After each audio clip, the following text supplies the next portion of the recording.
Hello, my name is Stephanie Gonzalez, and today I will be doing my commemorative speech titled The First Goodbye. And my laptop is right here, and I'm using that while I'm doing my speech. Okay. The year 2020 was filled with many obstacles for me personally. I found myself in January feeling nothing but lost. I had no idea what I wanted for myself. My mom is in the Navy, and her and my dad were stationed in Naples, Italy at the time, which was in a different continent to where I had been going to school. The first semester just finished up, and I was on a plane over to my family for winter break.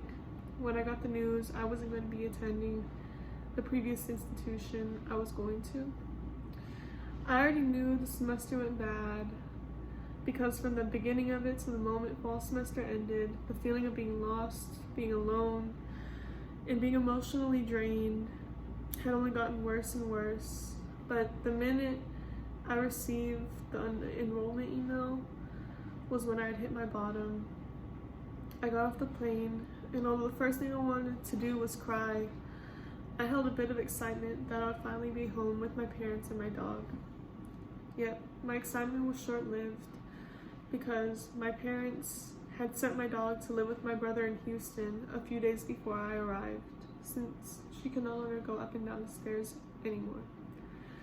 Although to some people a dog doesn't mean much, being home without her made being home not feel so home. Even though I had hit rock bottom, I made a decision 2 weeks before spring semester started to not let this moment of sadness define what I would make of myself for the future. I knew I needed to learn what it meant to be two things: a productive student and how to be happy. I knew in order to achieve this, I needed to be by family and not in a bad environment like I had previously been in.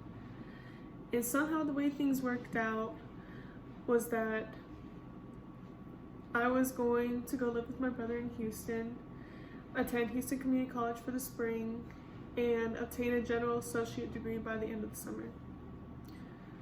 However, one of the things I looked forward to the most was being able to be with my dog, Shiloh, again. The day I arrived in Houston, I walked through the doors and saw my sweet puppy girl laying there. Still, even at her old age, the minute she saw me, she acted as if she wasn't 15 years old and she was still a young girl. Her tail wagging, and many kisses later, I went to sleep that night feeling more at peace than I had felt for the past 7 months. I started school immediately, and for the first time in a long time, had a clear mind.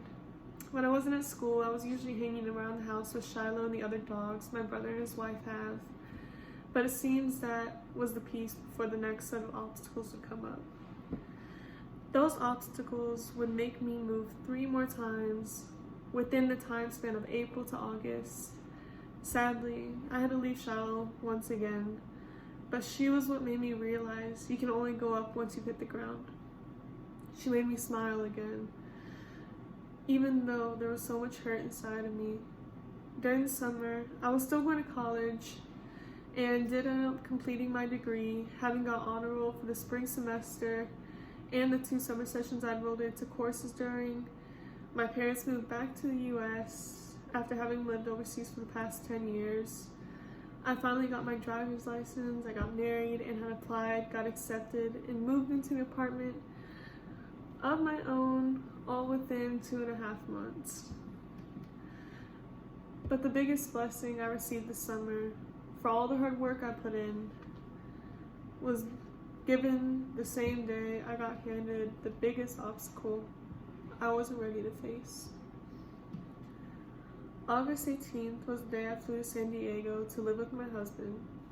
August 18th was the day I received my acceptance letter to Norfolk State University.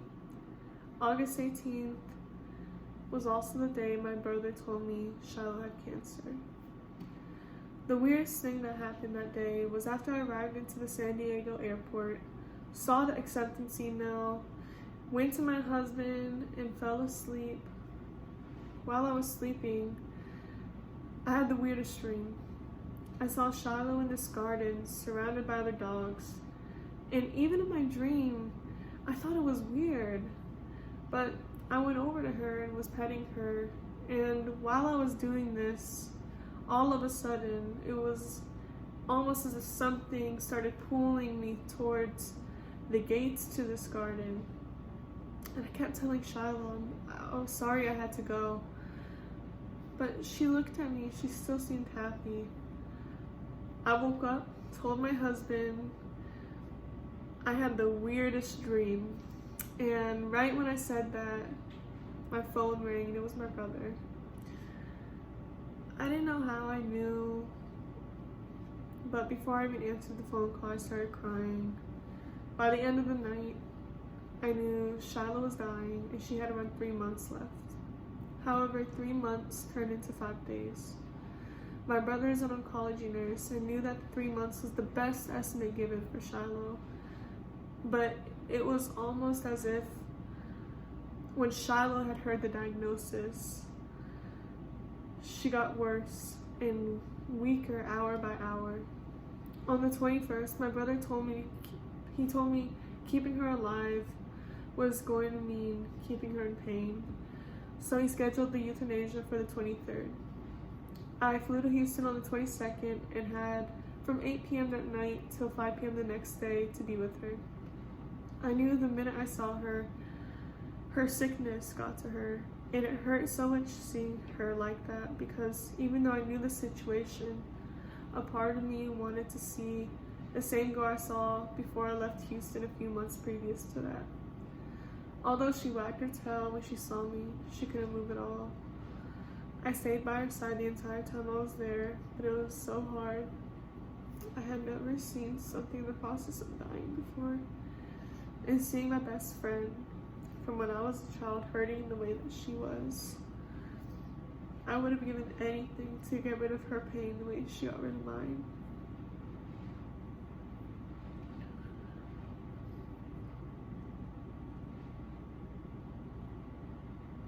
I did everything to make her last hours anything she could have wanted them to be. And I held my tears because I wanted her last day to be one filled with happiness and smiles.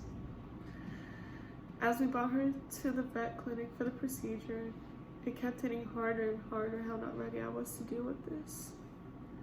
I didn't know if I had the strength to watch her fade out, but I wasn't going to let my fear get in the way of her going out and not having her family by her side. I held her, and when it happened, that's when I realized she was no longer in this world. She would no longer walk around the house. I would never be able to get a kiss from her again or give her some pets. I would no longer be able to create memories of her. It hurt so much. And even though she was a dog, she was my family. This was my first goodbye, my first forever goodbye. Shiloh was 8 weeks old the day my family and I adopted her. I remember how tiny she was and how she walked around so carefully. She was the runt of the litter, and I could tell the minute I saw her that the other puppies, literally and figuratively, liked to walk all over her. My dad and brother wanted one of the boy dogs, and my mom wanted the alpha sister. It's not that their choices were the wrong choices. It's just that the minute I saw Shiloh, it was like long-lost friends reuniting. My parents and brother knew that there was no way we were walking out of that room with any of the other siblings. And it's in these types of moments that after having watched her pass away, I would do anything to be able to travel back in time and experience them again. The day after the euthanasia was administered, previous to it, I didn't have a tendency to look to God, but throughout this experience, I kept leaning on that relationship, and that morning was when I felt a pain I wasn't sure I could deal with. It felt like everything happened so fast, and that's because it did. I prayed that morning while the tears were fresh and my heart heavy for forgiveness. I asked Shiloh to forgive me for all the times I may have been a jerk or didn't appreciate her like she deserved. I prayed that she wasn't scared and that she didn't feel alone. I prayed that even though she wasn't physically next to me, if she could walk with me in the afterlife from time to time, I would really appreciate it. Around 30 minutes after this prayer was done, I went onto my laptop and was looking through some videos on YouTube when all of a sudden my page refreshed. I was no longer signed in, and the first video that popped up on my recommended feed was this video titled Shiloh. I don't know if everyone would see it the way I do, but I saw it as Shiloh saying she heard me. I saw it as her saying she was okay. This is a big part of how I switched from processing her death with sadness to processing it with happiness. Even though looking at photos of her made me sad, after that experience, I looked at those photos and remembered past memories and could deal with the fact that she was no longer here with a slight smile, even if I had a few tears in my eyes. Now that a few weeks have passed, I can say that it gets better. It starts to hurt less every day, but I don't believe the pain fully goes away. I just think it begins to numb. Time truly does heal everything, and I'm still going through the highs and lows of grieving, but I know no matter how much it may hurt, she wants to see me happy. And this is the first time I had ever witnessed something I cared about so much being laid to rest. It scared, and it still scares me for many reasons, but the biggest takeaway I will hold dear to me from this experience is staying positive while going through the motions your mind and body will take you through. There were many moments while I was writing this, I stopped and I cried. I still wasn't sure how I might physically be able to say the words to this speech, but I know how much my heart needed this. I wrote a commencement speech around 3 years ago, and I wrote that on genuine feelings I had during a very transitional time period of my life that allowed for me to reflect on how much more gratefulness I needed to show my mom. Today I am writing another commencement speech on genuine feelings I am yet again feeling during another transitional time period of my life.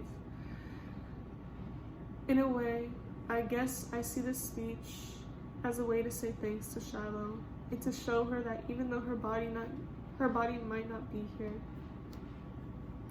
her memory always will be. Shiloh was with me since I was 5. She saw me through every part of what it means to grow up.